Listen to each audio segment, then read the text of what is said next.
भैया मशीन बहुत आ रही है। बैठे जो धान की बालियों में, अरे व्यापक सरसत समाना, प्रेम से प्रकट होने में जाना। रोज आए होंगे तो ये बातें सब मैंने पहले भी कही है। कण कण में भगवान है। अभी अभी देखो पहला ने खंबे से निकाला था। बैठे जो धान की बालियों में, समाए मेहंदी की लालियों में, हर डाल हर पंक्ति में समा के, हर डाल गुल रंग बिरंगे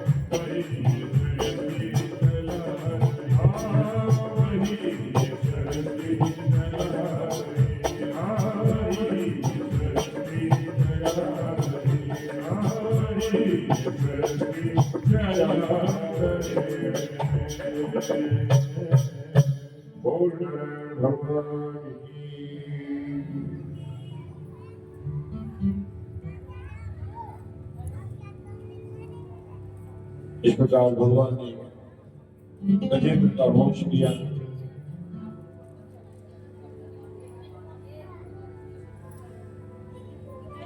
आगे बड़ी सुंदर कथा है समुद्र मंथन की।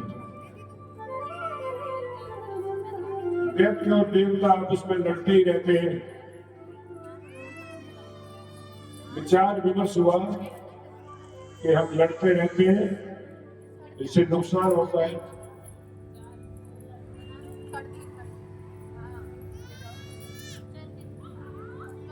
क्यों ना समुद्र मंथन किया जाए। भगवान ने दोनों तरफ ऐसी प्रेरणा दे दी। कथा कहां से प्रारंभ होती है कि इंद्र को दुर्वासा ऋषि द्वारा श्राप मिला।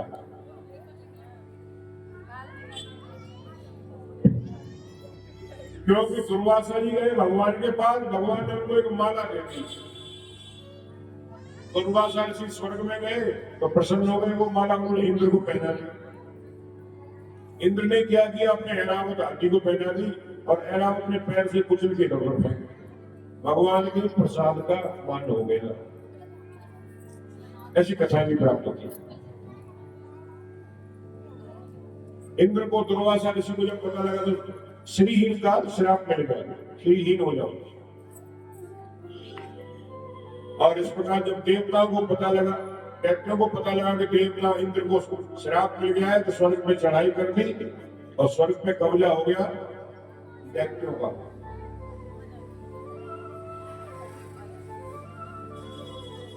प्रभु से पूछा, प्रभु क्या करें, कैसे? भगवान ने कहा, इस समय तुम्हारा तेज समुद्र में पहुंच गया, श्रीहीन हो गए। एक काम करो, समुद्र मंथन किया जाए तो दोबारा सभी जो रत्न है वो सभी दोबारा प्राप्त हो सकते हैं। प्रभु ने समुद्र मंथन करवाया। बाष्पी रस्सी, जो बाष्पी नाव है उनकी रस्सी बनाई। मद्राचल की मथानी, पूरे मद्राचल पर्वत को ले आए। जब देवता और दैत्यों से नहीं उठा तो भगवान ही स्वयं गरुड़ पे गए और उठा के समुद्र तक पहुंचा दिया। भगवान ने पग पग पे सहायता की। भगवान जो लीला करते हैं उसमें भक्त को कहीं समस्या होती है, ठाकुर जी वहीं पहुंच जाते हैं। अब जैसे ही मद्राचल को समुद्र में डाला गया तो नीचे आधार नहीं है, तो वो टिके काहे पे? भगवान ने यहाँ पे कच्छप कछुए का अवतार लेकर के और उस मद्राचल को अपनी पीठ पे धारण किया। बोलो कच्छप भगवान की जय।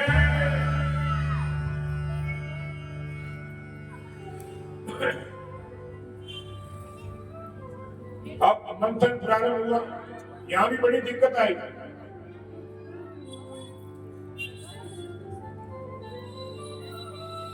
देवता लोग अब दैत्य कहां लगे, देवता कहां लगे, लोग नाक के पूंछ को अशुभ जगह मानते और मुंह की तरफ। तो देवता पहले ही क्या किया, देवता पहले पूंछ की तरफ पहुंच गए, तो दैत्य मानेंगे नहीं। तो दैत्य लोग बोले नहीं, हम ही कोई छोटे खानदान के हैं, हम ही 10 ऋषि के, हम लगेंगे पूंछ की तरफ।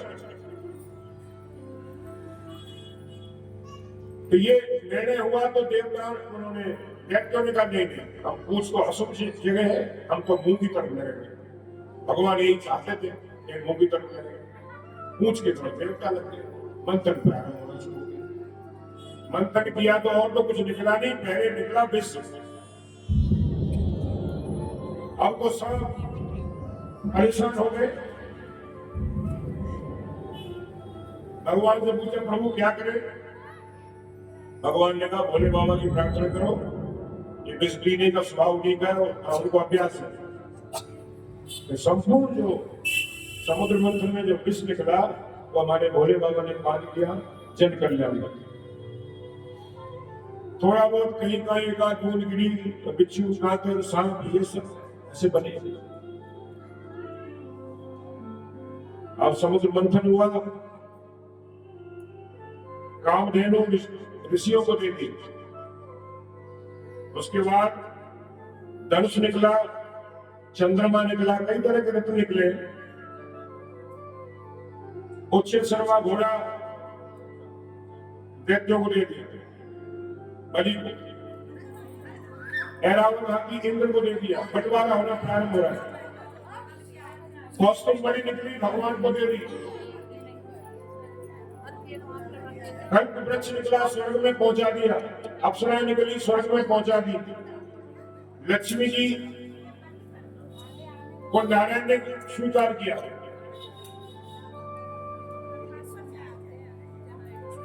और आखिर में निकला है धन्वंतरी महाराज लेकर के, कलश को लेकर के आखिर में प्रकट हुए। बोल धन्वंतरी महाराज की जय।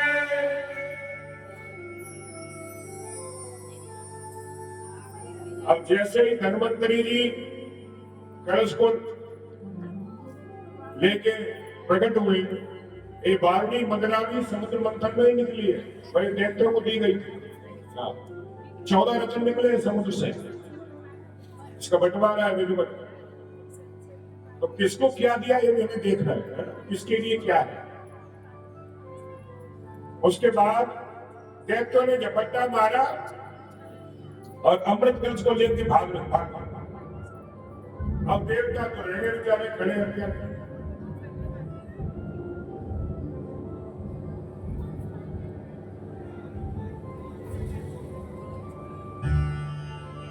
बोल नारायण भगवान की जय।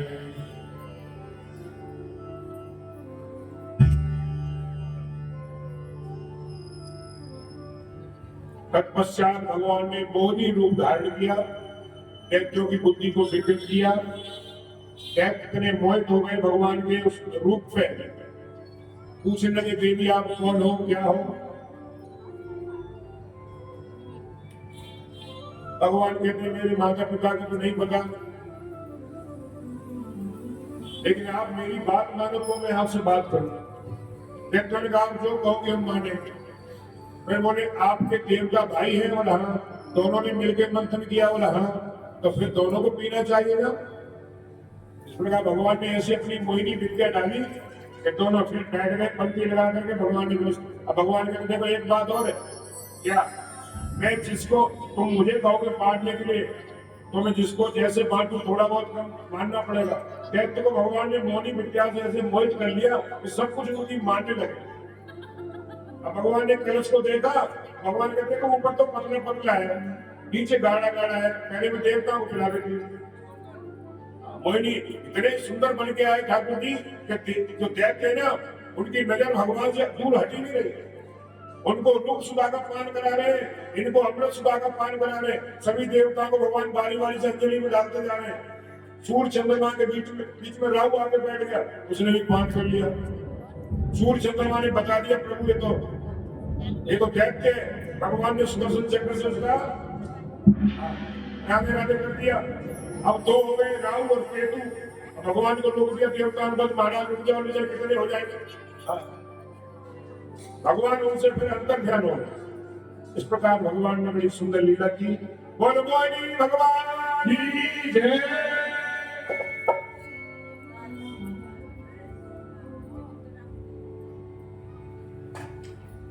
अब देवताओं को राज्य मिल गया, और जिसको सब कुछ ठीक होता है भगवान का भजन नहीं करता। ध्यान रखना, जब सब कुछ ठीक है तो भगवान ने क्या करना, भगवान सब कुछ ठीक है हमारे।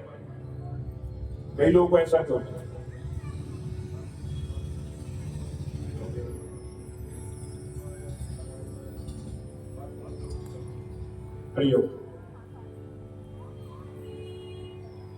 जब भजन भूल गए तो दैत्यों ने स्वर्ग पे चढ़ाई कर दी।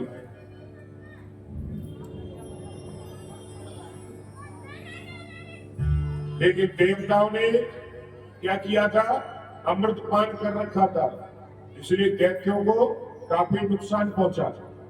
उसी समय दैत्य गुरु शुक्राचार्य जी ने मरे हुए दैत्यों को मृत संजीवन विद्या से पुनः जीवित किया।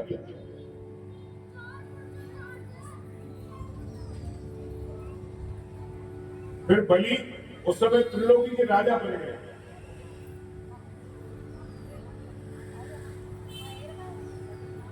अब देवताओं की मां बड़ी परेशान रहती है कि दैत्य स्वर्ग पे पहुंच गए, बालक तो इधर मारे मारे घूम रहे हैं। तो कश्यप ऋषि ने निवेदन किया, प्रभु ऐसा आशीर्वाद दीजिए जिससे मुझे ऐसा पुत्र प्राप्त हो जिसमें कोई विजय ना पा सके। तो अदिति मैया के इस आग्रह पर कश्यप ऋषि ने पयो व्रत बताया। ये बड़ा सुंदर व्रत है, ये भी संतान प्राप्ति के लिए। श्रीमन्नारायण नारायण नारायण श्रीमन्नारायण नारायण नारायण लक्ष्मी नारायण नारायण नारायण लक्ष्मी नारायण नारायण नारायण श्रीमन्नारायण नारायण नारायण श्रीमन्नारायण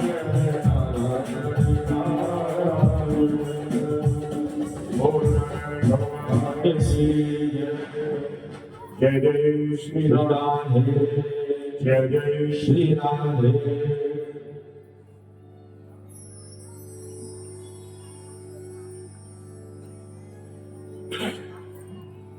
इस पायोव्रत का भी नियम बड़ा सुंदर विस्तार से है। हमको भगवान के जन्म तक पहुंचना है, इसलिए कई कथाएं हमको थोड़ा सोच से भी करना पड़ता है।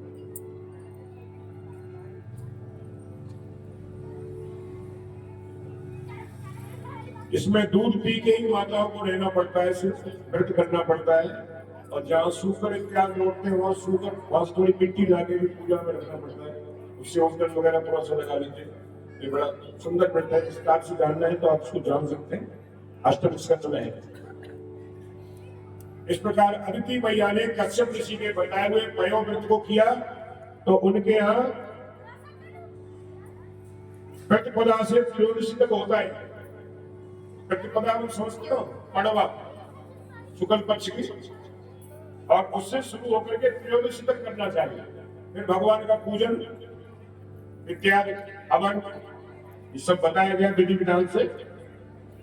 तो ऐसा करने से क्या हुआ, अदिति के मैया यहाँ पर साक्षात भगवान वामन का अवतार हुआ। बोल वामन भगवान की जय। भादों के महीना शुक्ल पक्ष द्वादशी के दिन ठीक 12 बजे वामन भगवान का प्राकट्य हुआ।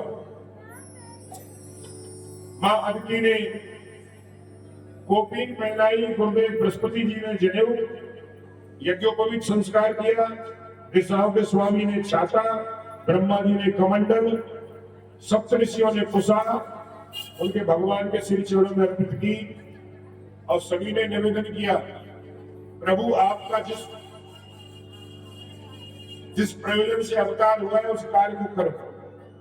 क्योंकि बलि उस समय राजा बन चुके थे, देवता लोग इधर उधर घूम रहे थे बड़े परेशान। अब भगवान चल दिए, बावन अंकुल के भगवान। जैसे ही भगवान बलि के यहाँ पर पहुंचे, क्योंकि शुक्राचार्य जी ने बता दिया था कि ब्राह्मणों के श्री चरणों का आश्रय ले लो, फिर देवता तुम्हें नहीं हरा सकते। अब बलि तो दान पे दान, यज्ञ पे यज्ञ, हवन पे हवन चल रहा है, खूब बढ़िया। और जैसे ही बावन अंकुल के भगवान बावन पहुंचे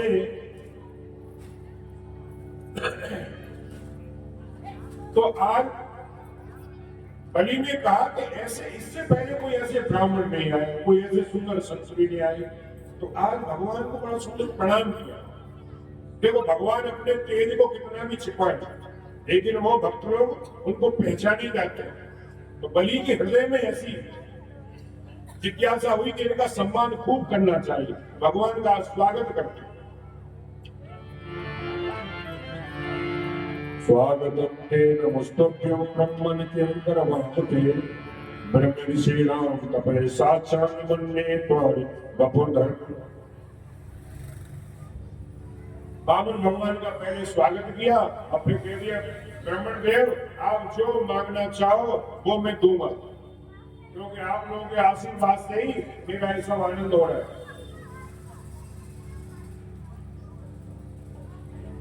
भगवान कहते हैं,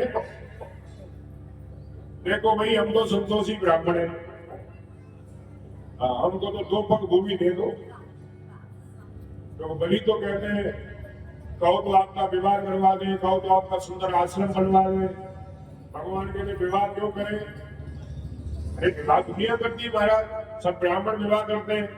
अगर विवाह कर ले फिर क्या होगा? फिर क्या होगा? आपकी देवी जी आपके साथ रहेंगी, फिर 2-4 बालक भी होंगे, बोला 2-4 बालक होंगे, उनमें एक आध चला भी जाएगा, फिर चला भी जाएगा, हो सकता है। तो ऐसा हो गया तो रोएगा कौन? फिर रोना पड़ेगा। भगवान के घर में 10 काम कर लो, नहीं रोना पड़ेगा। भगवान शादी मना कर देते। फिर भगवान ने कहा, हम तो संतोषी ब्राह्मण है, थोड़ी सी 2 पग जमीन दे दो, आसन बिछा के पूजा कर ले, हमें क्या करना है, हमें कुछ नहीं चाहिए। बलि बोले, आपने मांगा तो मांग, बलि क्या तो जो आता है उसको मैं इतना देता हूँ, वो दोबारा उसे नहीं मांगने नहीं जाना पड़ेगा। तस्मात् त्वत्तो महीभूषण बड़े हम बर्गर समान पदानि तीन देत्रीय संविता पदागो। 3 पग भूमि भगवान ने मांगी। और जैसे बलि ने कहा, प्रभु चाहे जहां से ले लो, सब मेरी है। भगवान ने कहा ऐसे नहीं लेते, तो हम संकल्प से लेते। अब शुक्राचार्य देख रहे कि बहुत ब्राह्मण आए, बलि से 2 मिनट बात करते हैं और लेके चले जाते। एक ऐसा ब्राह्मण आया, 1-1.5 घंटा हो गया, लोगों को बातचीत ही चल रही। तो उन्होंने अपनी दिव्य दृष्टि से देखा, पूरे 52-53 साक्षात नारायण आए हुए। तो बलि को बताते हैं, साक्षात भगवान विष्णु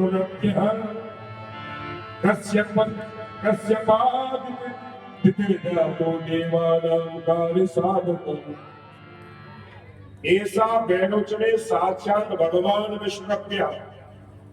ये साक्षात भगवान विष्णु है, ये 52-53 नहीं है। फिर बोले कश्यप अदिति, कश्यप और अदिति क्या है, इनका प्राकट्य हुआ है। और देवानाम कार्य साधक, देवों के कार्य को साधने के लिए आए, देवों के कार्य के लिए आए। मना कर दो, सब कुछ नाप लेंगे 3 ही पैरों से। शुक्राचार्य कह रहे, बलि यहाँ कहते हैं, गुरुदेव आप कह रहे हो तो साक्षात नारायण है, तो भी मैंने इनको वचन दिया है। और जब नारायण ही है तो गुरु जी का काम है अपने शिष्य को नारायण से मिलाना। गुरु जी का क्या कार्य है? अपने शिष्य से भगवान को मिलाना, यही तो कार्य गुरु जी का। तो गुरुदेव आपका कार्य पूर्ण हो गया। फिर संकल्प जैसे ही करना चाह, यहां तो वर्णन नहीं है, अनेक ग्रंथों में वर्णन है कि शुक्राचार्य सागर की टोटी में आके बैठ गए, जल निकल नहीं लगे, और जल ना निकले तब तक संकल्प पूर्ण नहीं होता। संकल्प में जल भी तो होता है। भगवान समझ गए कि कहां बैठ गए महाराज जी, तो उन्होंने कुशा निकाली आसन से, कुशा नोक वाली। भगवान ने कहा उधर तो हम ठीक कर रहे हैं, और थोड़ा सा एक झटका लगाया कि एक आंख गोविंदाय नमो नमः हो गई, रोते हुए बाहर प्रकट हो गए। कई बार ऐसा होता है ना, कोई दे रहा है कोई ले रहा है, तीसरे को समस्या हो रही है। होता है कई बार ऐसा, आपने देखा है।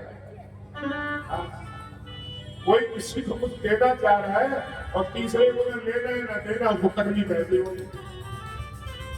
तो यहाँ पे क्या हो रहा है, बलि महाराज भगवान को देना चाह रहे हैं और शुक्राचार्य को तकलीफ हो रही है, तो तकलीफ वाले की जान डूबती है ना।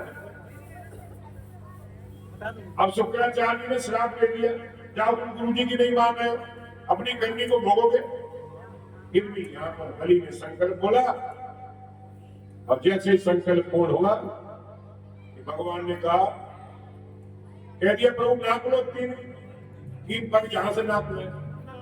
भगवान ने एक पग जमीन में, अब दूसरा पग उनका बढ़ा, भूलोक, भूलोक, स्वलोक, महलोक, जनलोक, और आखिर में सत्यलोक को भी ऊपर जाकर के उसमें भी छिद्र कर दिया। अच्छा, जल की धारा भगवान के चरणों से होकर के बही, और ब्रह्मा जी ने वही कमंडल में धो के रख लिया, मेरे प्रभु का चरण। यही बाद में गंगा जी बनी, इसलिए कहते चरणों से निकली है गंगा प्यारी। अब दो ही कदम में हो गया था, एक इधर है एक ऊपर है। अब बोले बलि बताओ तीसरा कदम कहां रखूं, तुम्हारा स्वर्ग तक अधिकार है, मैंने पूरा नाप लिया।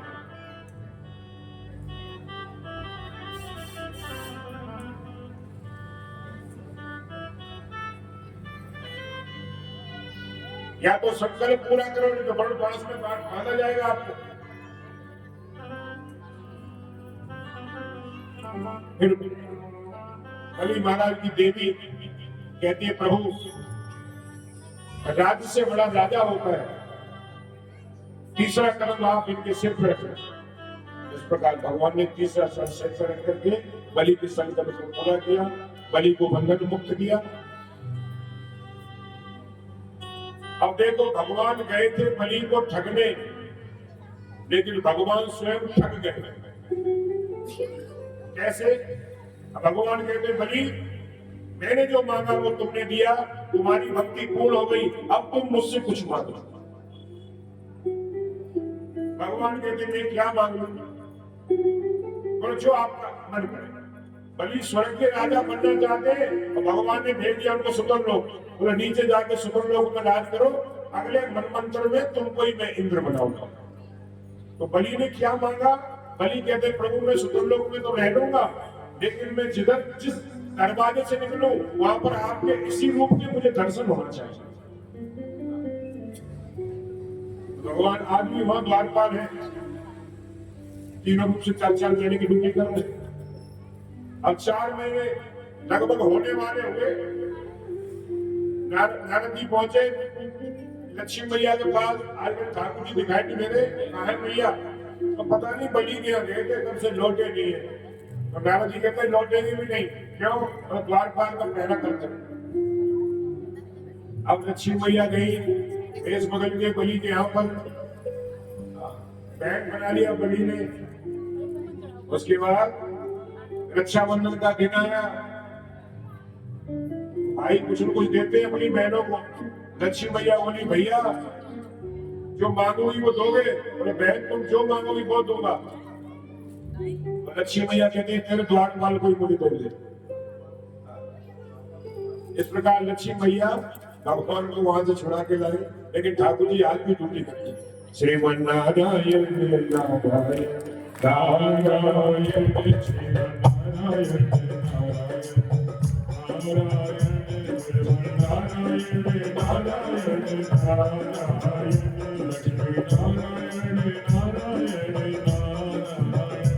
आगे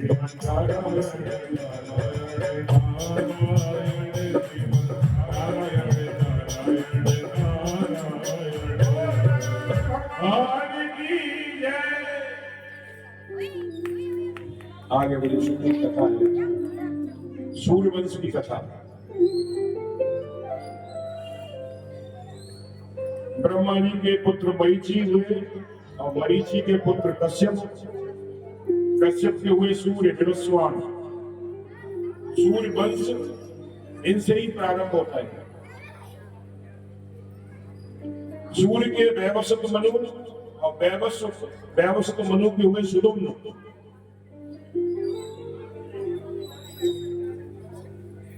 जो शिवजी के श्राप में जाने से स्त्री बन गए थे, जो शिवजी के आश्रम में है, उस श्राप की जगह भोले बाबा ने उस जगह को बोल रखा था, जो भी आएगा इलाहाबाद खंड है उसका नाम, जो भी यहाँ आएगा स्त्री बन जाएगा। तो इसलिए सुदुम्न गलती से वहां पहुंच गए और स्त्री बन गए। ये कथा भी बड़ी सुंदर है, थोड़ा सूक्ष्म में समझ लो। सुदुम्न जब स्त्री बन गए तो फिर बुद्ध से उनका विवाह हुआ स्त्री रूप में। फिर सूर्यदेव के गुरुदेव वशिष्ठ जी के पास पहुंचे राजन वैवस्वत जो मनु है। तब उन्होंने भोले बाबा से प्रार्थना की, तो भोले बाबा ने कहा 1 महीने के लिए स्त्री रहेंगे, 1 महीने के लिए पुरुष रहेंगे। तत्पश्चात प्रजा फिर उनका ज्यादा सम्मान नहीं करती, उन्होंने अपने राज्यकाल पूरा किया। उसके बाद अपने पूर्णिमा नामक बालक को राज्य देकर के फिर भगवान के धाम को भगवान का भजन करने लगे। अंत में देह त्याग किया। वैवस्वत मनु के 10 पुत्र, एक पुत्र का नाम सन्यासी, उनकी यहाँ कन्या ने जन्म लिया जिसका नाम था सुकन्या, जिसने एक बार गलती से चमन ऋषि की आंख फोड़ दी।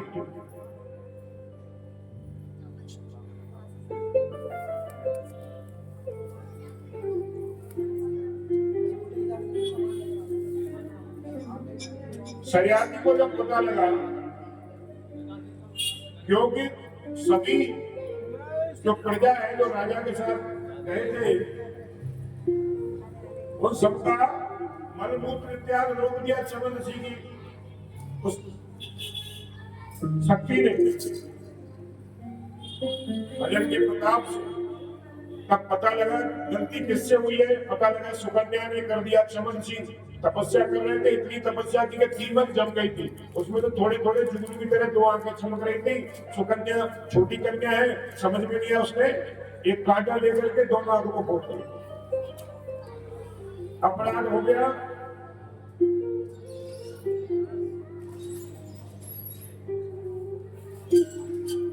सुकन्या का विवाह चमन ऋषि नहीं करके पूरी प्रजा को ठीक से लेकर राजन वापस आ गए। सूर्य वंश के एक और प्रतापी राजा नवक हुए, नवक के नावाक हुए और नावाक के हुए अम्बरीश। ये परम भागवत भगवान के एकादशी का व्रत करते हैं और बहुत सुंदर इतनी सेवा भगवान की करते हैं कि जो भगवान के लिए भोग के लिए आटा है ना, वो भी हाथ से ही चला के पीसते हैं। चक्रवर्ती सम्राट होने के बाद भी भगवान की सेवा जहां तक हो अपने हाथों से हमें करना चाहिए, यदि शरीर हमारा स्वस्थ है तो। एक बार की बात है, अम्बरीश जी भगवान के लिए चक्की चला के आटा पीस रहे थे और भगवान पीताम्बरी से हवा कर रहे थे। भगवान को चिंता रहती थी, मेरा अम्बरीश हमेशा मेरी सेवा में रहता है। अपने सुदर्शन चक्र को वहां नियुक्त कर दिया, इस पर जब भी कोई कष्ट आएगा सुदर्शन जी आप ध्यान रखना। तो एक बार एकादशी के व्रत का पारण का अवसर हुआ कि ठीक उसी समय दुर्वासा ऋषि का आगमन हो गया। अम्बरीश जी ने बड़ा स्वागत किया, कह दिया गुरुदेव पहले आप भोजन कर लीजिए, मैं कल एकादशी का व्रत मैंने रखा था, पारण करने से पहले मैं आपको पारण करा देता हूँ। कई लोगों का नियम होता है एकादशी का व्रत करने के बाद द्वादशी को ब्राह्मण को भोजन करा के तब पाते हैं। दुर्वासा ऋषि कहते हैं ठीक है, मैं संध्या बंदन इत्यादि करके स्नान ध्यान करके आता हूँ, तब तक आप मेरा इंतजार करो। एकादशी का जो पारण है द्वादशी में ही होना चाहिए, त्रयोदशी लग जाएगी तो व्रत तो दोष लग जाता है। त्रयोदशी से पहले ही पारण हो जाना चाहिए। अब अम्बरीश के सामने बहुत समय आ गया कि त्रयोदशी लगने वाली है और महाराज जी आए नहीं, तो ब्राह्मण को बुलाया, महाराज क्या करना चाहिए? मैंने ब्राह्मण का निमंत्रण कर दिया है, उनको बिना पारण कराए मैं कैसे कर सकता हूँ? तो ब्राह्मण ने कहा एक काम करो, भगवान का चरणोदक ले लो और तुलसी मैया का थोड़ा प्रसाद भगवान का चरणोदक लेने से क्या होगा, दोनों कार्य हो जाएंगे, व्रत खुल भी जाएगा और दोष भी नहीं लगेगा, क्योंकि अन्न तो आपने लिया नहीं। अम्बरीश जी ने ऐसा ही किया।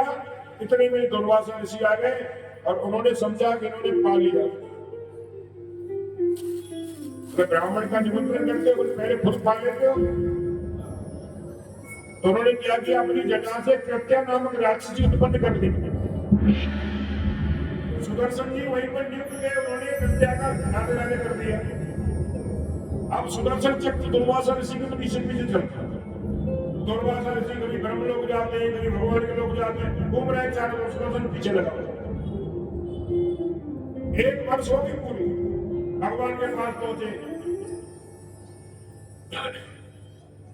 भगवान के पास पहुंचे तो भगवान ने कह दिया मैं भक्तों के अधीन हूं, आपने मेरा अपराध किया होता तो मैं आपको क्षमा कर सकता, लेकिन आपने मेरे भक्त का अपराध किया है, इसलिए मैं आपको क्षमा नहीं कर सकता।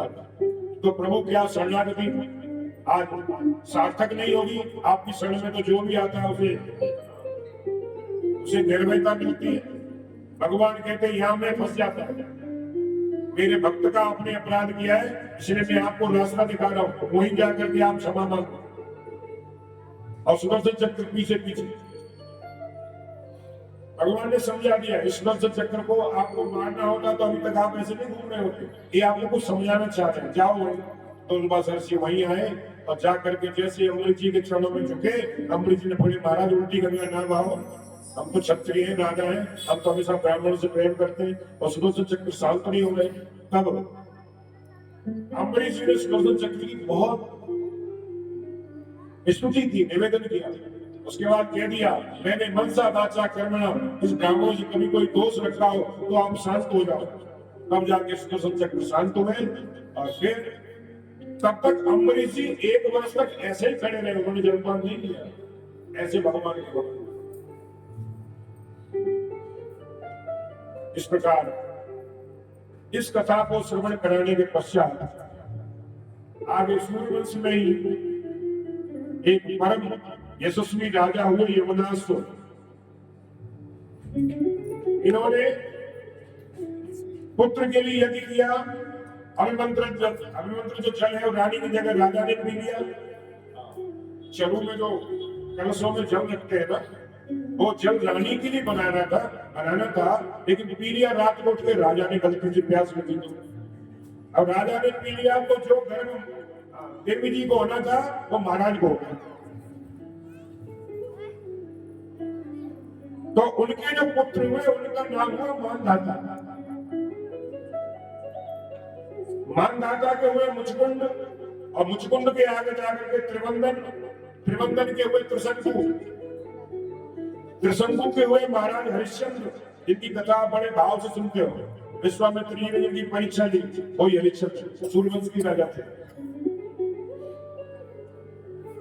इसी वंश में आगे चलकर राजा हुए भाव के हुए सगर की 2 पत्नी थी, सुमति और केसनी। केसनी के हुए असमंजस और सुमति के हुए एक मांस का पिंड भी हुई। क्रोध में आकर के मैया ने उसके 60,000 टुकड़े कर दिए। 60,000 बालक बन गए। अब आप वैज्ञानिक दृष्टि से थोड़ा ध्यान दीजिए, कम उम्र का बालक यदि जन्म ले ले किसी कारणवश तो ऐसी व्यवस्थाएं हैं कि वैसा ही वातावरण दे करके उसको बड़ा किया जाता है। ये बुद्धि में कहां से आया? धर्म ग्रंथों से तो आया। विश्वामित्र जी ने 60,000 मटके बनाए और उस जीव अंश मात्र को सूक्ष्म सूक्ष्म अणु के समान 60,000 में रख दिया। 60,000 गर्भ से नहीं आए, एक मांस का पिंड हुआ था, वो 60,000 सगर के बच्चे बन गए, समय आए। इससे सिद्ध होता है ये विज्ञान पहले भी था। या हो सकता है इस विज्ञान की तरफ हमारे पढ़े लिखे वैज्ञानिकों ने ध्यान दिया होगा, तो धीरे धीरे ये विद्या भी आगे चल रही है। देवकी मैया के गर्भ से बलराम को रोहिणी मैया के गर्भ में स्थापित किया गया, ये विज्ञान भी अब चल रहा है। कोई कोई माताएं गर्भ धारण करने में किसी भी तरह की तो वैज्ञानिक दिक्कत है, तो उसके लिए ये कृत्रिम विधियां चल गई। आप सब पढ़े लिखे समझदार, मैं तो सिर्फ इतना बता रहा हूं कि ये सब बातें हमारे धर्म शास्त्रों में हर तरह का विज्ञान पहले से ही है, बस हमने कभी उधर देखा नहीं। ये थोड़ा सा आपको मैं बताना चाहता हूं। एक परमाणु, अणु, कृष्णेणु, इसका पूरा विज्ञान है। इलेक्ट्रॉन, प्रोटॉन, न्यूट्रॉन, ये अंग्रेजी में कहने लगे, हम हिंदी में ब्रह्मा विष्णु महेश कहते हैं, काम भी वही है। इलेक्ट्रॉन का काम क्या है? कंपाउंड को फॉर्म करना। ब्रह्मा जी का काम है सृष्टि को बनाना। प्रोटॉन का काम क्या है? न्यूक्लियस को बैलेंस रखना। विष्णु भगवान का काम क्या है? सृष्टि को पालना। न्यूट्रॉन का काम है डिस्ट्रॉय करना। भोले बाबा का काम क्या है? संहार करना। सिर्फ शब्द थोड़े बदले, ये मत समझना कि ये बाहर से विद्याएं आई है, नहीं, यहीं से किसी देश काल परिस्थिति के हिसाब से देश कभी किसी का गुलाम रहा, किसी का गुलाम रहा। यहाँ से जो अच्छी अच्छी विद्याएं लोग ले गए और बाहर से हमको रोज भेज रहे हैं कि हमने भेजा। तो हमने अपने धर्म शास्त्रों को, ग्रंथों को देख ही नहीं पाया। भारत की ऐसी मजबूरी रही, आज भी ऐसी मजबूरी है, गुरुकुल खुलने नहीं देते, उधर ध्यान ही किसी का नहीं है। सबको एक ही कार सीखना है, कंप्यूटर सीखना है, इंजेक्शन लगाना सीखना है, 2 पैसे लगाना सीखना है। ये मुझे लगता है कि इस विद्या का जो लोग, विदेशी लोग आकर के अब हमारे गुरुकुलों में संस्कृत पढ़ रहे हैं, कितना खर्चा कर रही वहां की सरकार, उनको भेज रही है कि वहां से पढ़ो, तुमको वेद पढ़ना आ जाएगा तो तुमको बहुत बड़ा विज्ञान प्राप्त हो जाएगा। तो इधर भी हमको थोड़ा ध्यान देना चाहिए। खूब पढ़ो लिखो, लेकिन थोड़ा अपने धर्म ग्रंथों को भी थोड़ा थोड़ा देखो। उनमें बहुत कुछ इतना सुंदर विज्ञान भरा पड़ा है जिससे हम दूर चले जाते हैं। अच्छा, छोटा सा उदाहरण बता रहा हूँ, ज्यादा नहीं बताऊँ, पता करें। ओम का नियम क्या है? ओम का नियम क्या है? V = I R। यही है ना, वोल्टेज बढ़ाने से करंट बढ़ता है। लेकिन आप देखें रेजिस्टेंस अपने आप बढ़ता है। जैसे, और उदाहरण से समझो, जैसे आप कुछ नहीं कर रहे, आपका कोई विरोध नहीं करेगा, ध्यान रखना। जैसे ही आप अपने कार्य कुशलता से समाज में ऊपर को बढ़ेंगे तो अकारण ही आप पे शत्रु हो जाएंगे। यही ओम का नियम है। जैसे ही आपकी पावर बढ़ी, रेजिस्टेंस साथ में बढ़ जाएगा। आपकी किसी से कोई बातचीत नहीं है, बस आपको थोड़ा भगवान ने कृपा करके ऊपर बढ़ा दिया कि लोगों को लगने लगा बड़े घमंडी हो गए, आजकल बोलते ही नहीं है, आजकल राधे राधे नहीं करते, देखो देख के चले गए, अब गाड़ी में जा रहे हैं। कारण कुछ नहीं है, आपने अपनी मेहनत से प्राप्त किया है, आपने कोई गलत कार्य नहीं किया। तो ये देखो सुंदर छोटी छोटी बातें हैं। जैसे ही आपकी थोड़ी वैल्यू बढ़ी, आपकी पावर बढ़ी, रिश्ते समस्या बढ़ी। फिर छोटी छोटी बातें भी हम देख लेंगे, तो ये सब हमारे धर्म ग्रंथों से ही लिए गए हैं। किसी ने अपनी बुद्धि से उसको शब्दों में परिवर्तन किया है। ये यहाँ पर बड़ी सुंदर बात है। सगर के 60,000 ऐसे हुए। श्रीमन नारायण नारायण नारायण नारायण लक्ष्मी नारायण नारायण नारायण लक्ष्मी नारायण नारायण नारायण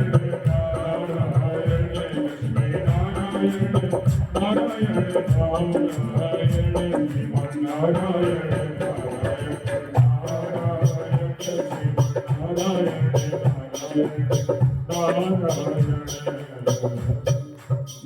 राजा सगर ने कई अश्वमेध यज्ञ किए। इनकी यज्ञ का घोड़ा इंद्र ने कपिल मुनि के आश्रम में जाकर के बांध दिया, क्योंकि 100 यज्ञ जो कर लेता है वो अगला इंद्र होता है। तो इसलिए इंद्र को बड़ी तकलीफ होती है जब कोई यज्ञ करते हैं तब।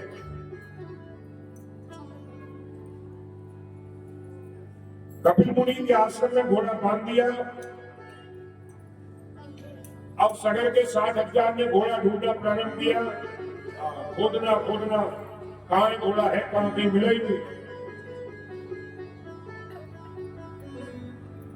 तो सगर के 60,000 पुत्रों द्वारा ही, आपने सुंदरकांड में पढ़ा होगा, प्रभु तुम्हारे कुल गुरु जल्दी कहे उपाय विचार। समुद्र से भगवान जो विभीषण जी थे उन्होंने कहा, प्रभु तुम्हारे कुल गुरु जल्दी, ये तुम्हारे पूर्वज हैं। कौन? सागर। सगर के 60,000 ने खोद खोद के सागर बनाया। कपिल मुनि के आश्रम तक, गंगा सागर तक पहुंच गए। उन्होंने जाकर के देखा घोड़ा बना हुआ है।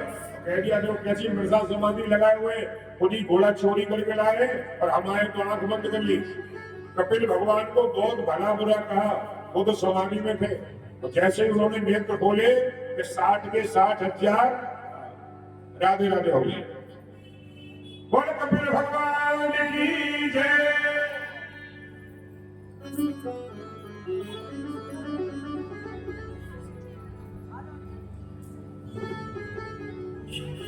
60,000 तो सीताराम हो गए जो असमंजस थे। उन्होंने उपाय पूछा तो बताया गंगा जी धरती पे आए तब जाकर के इनको मुक्ति मिल सकती है। और असमंजस के हुए अंशुमान, अंशुमान के हुए दिलीप, और दिलीप के पुत्र हुए भागीरथी। कई पीढ़ियां लग गई गंगा जी को लाने में। सूर्यवंश की तपस्या कर करके ही भगवान के धाम को चले गए, लेकिन बात बनी नहीं। ये श्रेय भागीरथी को मिला, इसलिए गंगा जी को भागीरथी भी कहते हैं।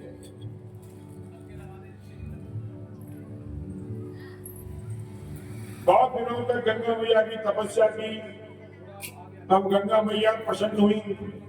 फिर गंगा जी कहती है मैं आ तो जाऊंगी, पर मेरा तेज इतना है कि उसको कौन धारण करेगा, नहीं तो मैं पृथ्वी को भी चीर के रसातल को चली जाऊंगी, पाताल को चली जाऊंगी।